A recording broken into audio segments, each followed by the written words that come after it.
Today, we are going to look at the worst deaths of couples ever recorded, from a couple igniting their homemade gender reveal device during a red flag wildfire warning to a couple pouring gasoline directly onto smoldering coals while their guests screamed to stop in the craziest way possible.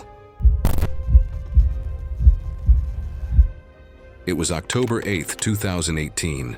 The afternoon air in El Paso County, Colorado carried the kind of dry heat that made experienced residents nervous. Maya Bukowski, 28, and her husband Eric, 31, had spent the morning preparing a gender reveal celebration on a stretch of private scrubland behind a family property outside Colorado Springs city limits. Maya and Eric ran a small children's party service and had 3 years' experience with basic indoor sparklers and small smoke devices, but lacked professional pyrotechnic certification or state explosives permits. Friends described them as creative and enthusiastic. They built a homemade canister for a gender reveal, filling it with colored powder and a small store-bought pyrotechnic charge, having previously used only consumer-grade effects at private gatherings. The dry scrubland location was chosen for photos and video, but they had no formal training in outdoor fire behavior. That afternoon, about 15 family members and 2 neighbors watched. The grass was brown and dry, and wind bent vegetation nearly horizontal. The device was placed on bare dirt surrounded by dry grass and low brush, with no cleared safety perimeter beyond a few feet. Eric ignited the device while Maya stood roughly 10 feet away filming with her phone. The initial discharge functioned as intended, sending colored powder upward in a pink plume that visibly leaned east with the wind. Within seconds, a small pyrotechnic ember landed in the surrounding grass approximately 15 feet downwind, where it flared briefly before catching. Wind gusts carried additional embers farther downwind, igniting multiple small points that began as isolated flames before merging. The grass fire developed with shocking speed. Within 30 to 60 seconds, flames had spread in multiple directions as individual spot fires joined together, pushed by shifting wind patterns that changed the fire's direction erratically. The flames reached 2 to 3 feet high in the cured grass, producing thick gray smoke that darkened as brush ignited. Maya and Eric immediately attempted to stomp out the nearest flames and kick dirt to create a fire break, but witnesses later stated the wind repeatedly reignited smothered patches with blowing embers. Several guests ran to vehicles for water bottles and blankets, though the small amounts of water proved ineffective against the widening fire line. The fire advanced faster than anyone anticipated, jumping across narrow, cleared patches as wind-blown embers landed ahead of the main flame front. A sudden wind shift redirected heat and smoke through the brush, where Maya and Eric were working. Witnesses saw them stumbling backward as visibility dropped in thickening smoke and heat began to slow their movement. 2 neighbors attempted to reach them but were driven back by intense, radiant heat that made it difficult to breathe or see. One guest called emergency services after the failed attempt to reach them. Fire crews arrived 14 minutes later from a district station several miles away, but encountered flames that had already crossed the narrow dirt access road as embers blew across it, preventing immediate engine access to the ignition site. Mutual aid units were requested as the fire continued to spread across adjacent brush. Firefighters located both bodies once the immediate area was controlled. Investigators collected device fragments and residue to determine the ignition source and whether the device exceeded consumer limits. The coroner's examination found soot and burned particles in both victims' lungs. The primary cause of death was listed as severe inhalation injury and thermal burns, with respiratory failure occurring rapidly due to heat damage and smoke exposure. Much of their party equipment was documented during the investigation, and several upcoming holiday bookings were canceled. Close friends organized a small private memorial service 3 weeks later. It was June 12, 2015. The morning humidity in Shanghai's Yangpu district clung to everything as shoppers began trickling into Harmony Plaza, a 30-year-old commercial building whose elevators had been malfunctioning for months. Hao Lin, a 34-year-old factory supervisor, arrived with his partner Mei Zhou and their young son, Jun, planning to visit Mei's textile stall on the 4th floor. Howe had worked at a nearby electronics assembly plant for 12 years. May operated a textile booth. They were practical people who avoided unnecessary expenses, which is why they continued shopping at Harmony Plaza despite its deteriorating condition. Elevators in aging commercial buildings operate through cable and pulley systems with emergency braking mechanisms designed to engage if descent speeds exceed safe thresholds, typically triggering metal clamps that grip guide rails within the shaft, along with independent overspeed governors, multiple steel support cables, and hydraulic or spring buffers installed at the bottom of the shaft to absorb impact. Multiple shoppers had reported the building's elevators lurching during operation, experiencing sudden drops of several inches before continuing normally. The building management company had ignored these warnings, prioritizing cost savings over safety upgrades that would have required shutting down elevators during peak business hours. Tenants had also submitted written complaints requesting a municipal safety inspection weeks earlier, but no inspector had yet responded.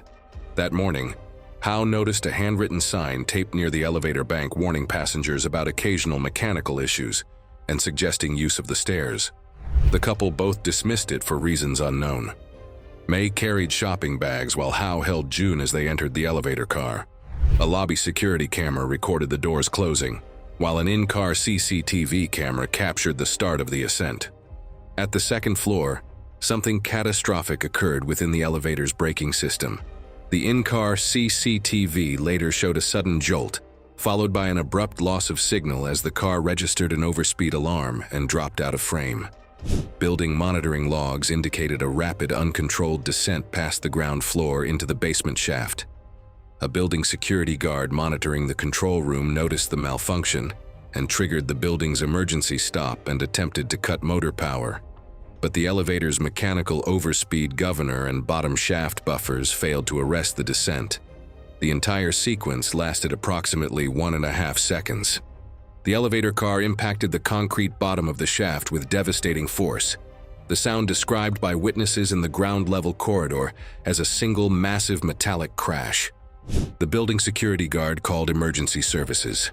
Responders arrived within 11 minutes but required additional time to safely access the shaft, using specialized cutting equipment and structural supports before opening the crushed car. When rescue teams finally opened the elevator doors, the 3 of them were found deceased. The interior had been crushed to roughly half its original height. The ceiling had collapsed inward, and the entrance door was severely deformed, bent at unnatural angles from the impact compression. Personal belongings, including May's shopping bags, a child's toy, and torn fabric samples, were scattered throughout the adjacent shaft space, some items forced through gaps in the twisted metal framework. The forensic examination determined all 3 family members suffered immediate catastrophic blunt force trauma. Building inspectors collected maintenance records showing systemic negligence, including documentation that multiple safety inspections had been deferred, despite repeated mechanical complaints. Harmony Plaza's remaining tenants organized protests demanding immediate elevator replacements. It was November 3rd, 2017. The arterial roads of Quezon City were mostly clear at 1:30 in the morning. Mark John Roldan and Nina Chavez had spent the evening at a modified car meet, and by the time the meet dispersed, someone suggested an impromptu race.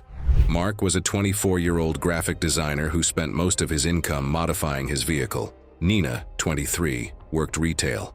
Both had been involved in the street racing scene for 2 years, attending meets and filming short bursts of speed but rarely participating in actual races.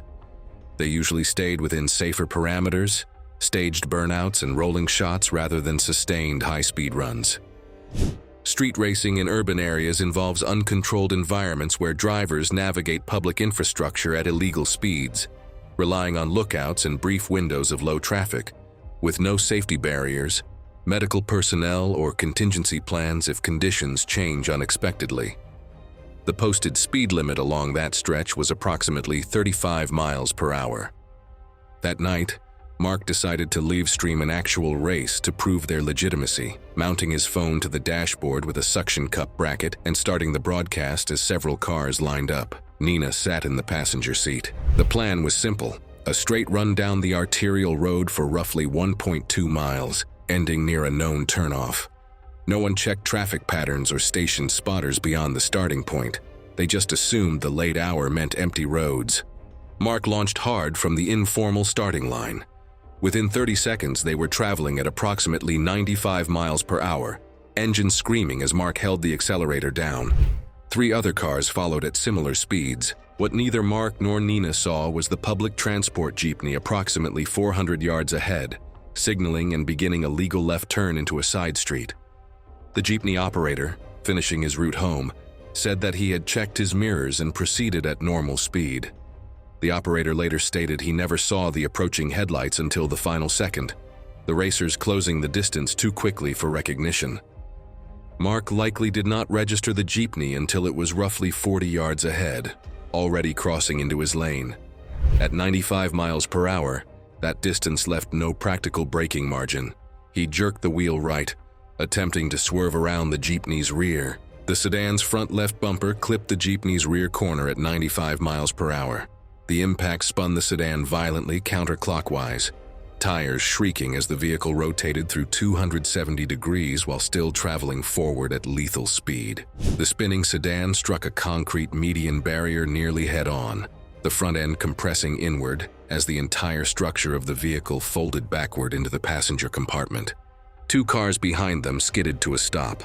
One driver immediately called emergency services while others ran toward the wreck. The sedan's hood had accordioned against the barrier, the engine block shoved rearward into the footwell area.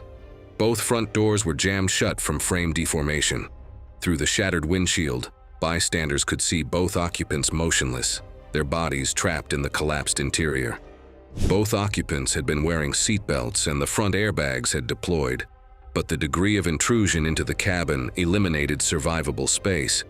Emergency responders arrived 14 minutes later, but neither Mark nor Nina showed any vital signs. The coroner's report documented that both victims died from massive blunt force trauma. Death was effectively instantaneous for both occupants. Friends organized a private vigil 3 days later, avoiding media attention. The live stream footage remained online for 6 hours before the platform removed it, after multiple user reports flagged the crash content. The case was ultimately filed as reckless driving, resulting in death, though no criminal charges were pursued beyond administrative penalties against the surviving race participants. It was September 14, 2014. The Des Moines River flowed peacefully under clear Iowa skies, its surface giving no hint of the hydraulic trap waiting just downstream. David Cormier, 38, and his wife Rachel, 36, were preparing their tandem kayak at the public access point. The Cormiers were weekend paddling instructors. They had been kayaking together for 8 years, mostly on calm rivers and lakes around central Iowa. Friends described them as enthusiastic but not particularly technical paddlers, who enjoyed the social aspect of group outings more than challenging water. Their garage held 3 recreational kayaks and basic safety gear. Both were wearing U.S. Coast Guard Type 3 personal flotation devices that afternoon, though neither had taken swift water rescue training. Kayaking on rivers requires understanding hydraulics, the patterns of moving water created by obstacles and drops. Low-head dams are particularly deadly because they create powerful recirculating currents at their base, often called a keeper hydraulic, that trap boats and bodies in an endless washing machine cycle. That afternoon, the Cormiers planned a simple 3-mile float ending at the downstream takeout. Posted signs at the launch clearly warned paddlers about the low-head dam structure 1 mile downstream, with explicit instructions to exit river left well before the danger zone. The dam itself had bright yellow warning buoys strung across the river approximately 200 feet upstream of the dam face. Local paddlers knew this stretch required portaging around the structure on a marked trail.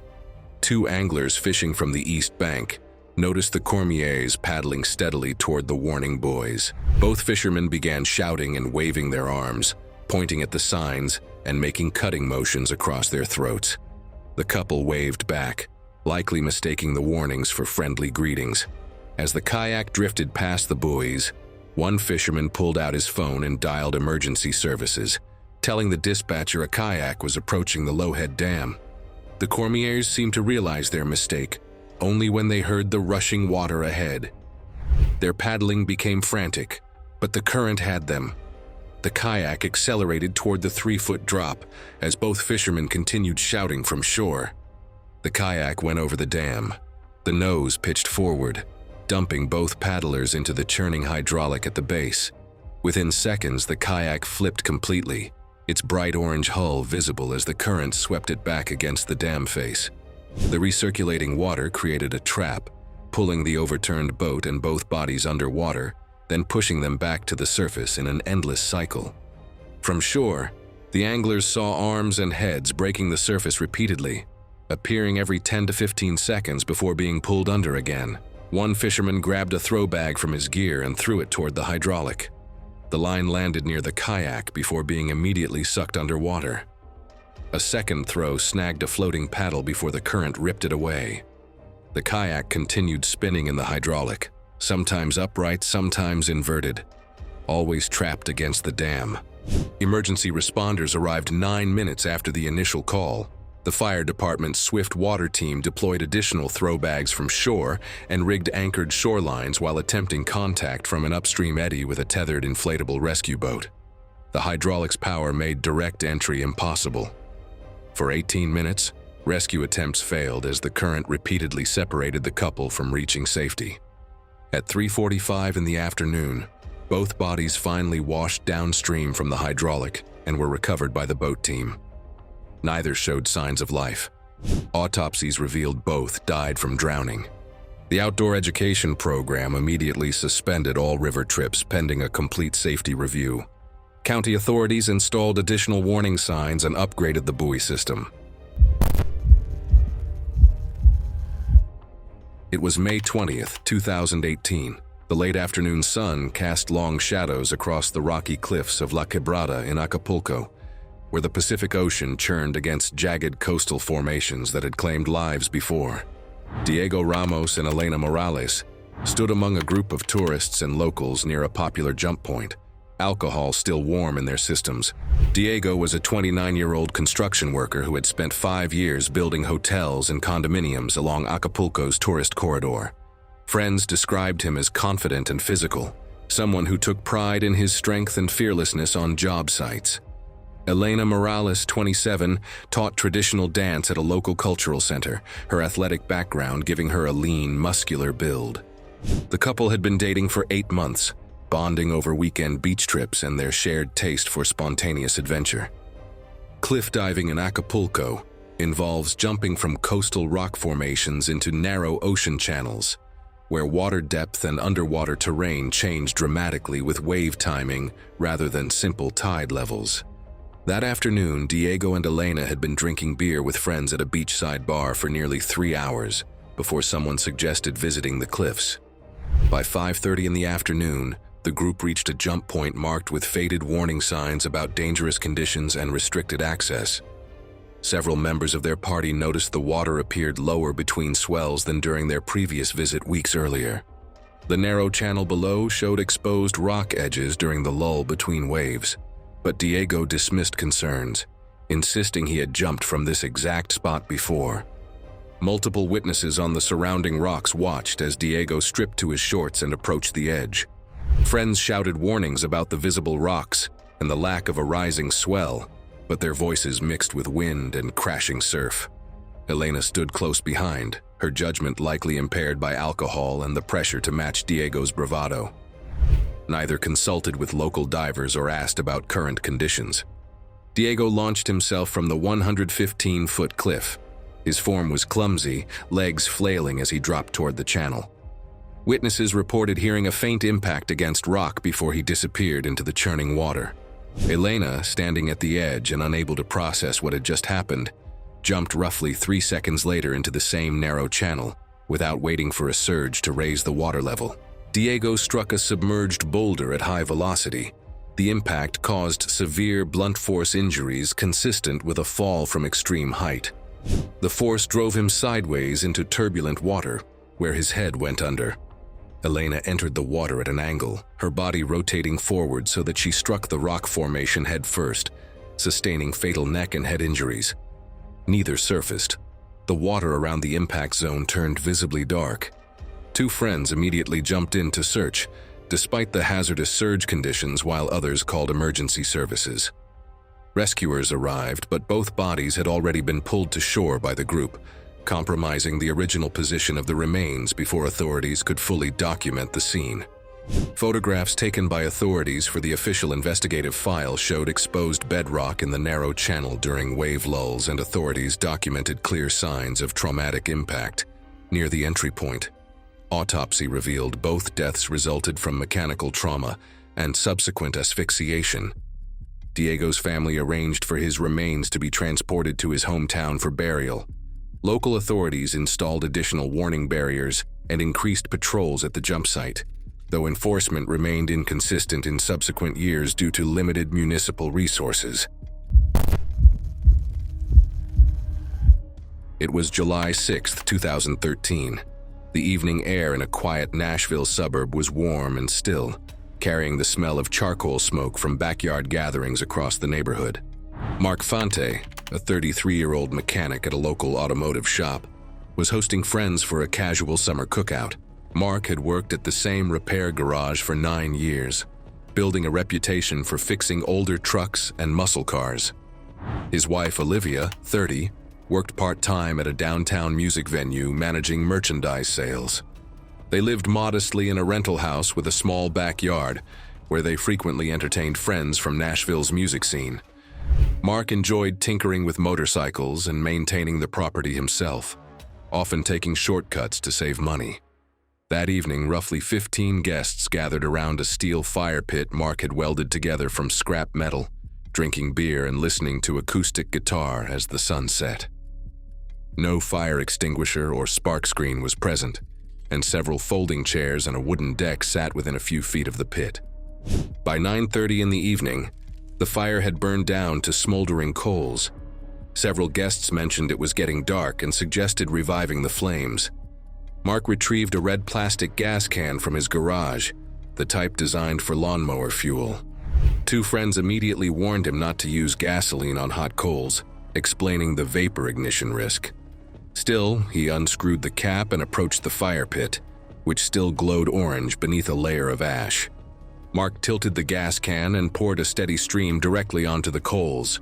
The liquid splashed and spread across the hot metal surface.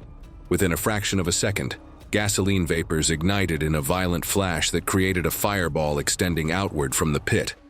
The flame flashed back along the vapor trail into the open spout, engulfing the can and the immediate area, melting the plastic and burning Mark's hands and chest. The flash fire engulfed Mark's upper body in a rapid flash fire and outward fireball that singed his face, neck, and torso. He staggered backward, dropping the gas can, which had ruptured and partially melted, with scorched fragments scattered around the pit. His momentum carried him directly into the fire pit, where he collapsed onto the red-hot metal and remaining coals. Olivia screamed and grabbed his right arm, attempting to pull him away from the pit. Her long polyester maxi dress ignited immediately from the spreading flames, worsening the severity of her lower body burns. 3 guests rushed forward with blankets and jackets, smothering flames on both victims, and avoided dousing them with water once they realized fuel was present. Others then dragged them several feet away from the burning pit area. Mark was unconscious and unresponsive, his clothing heavily damaged by the flames. Olivia remained conscious, screaming as melted fabric continued burning into her legs. Paramedics arrived within 11 minutes, following a neighbor's call. Finding extensive thermal damage across both victims, the metal fire pit was blackened with soot and covered in fuel residue. Both victims were transported to a regional burn center where they died within hours. Autopsies revealed extensive full-thickness burns across large areas of the body, along with severe airway damage caused by inhalation of superheated air and combustion products, leading to respiratory failure.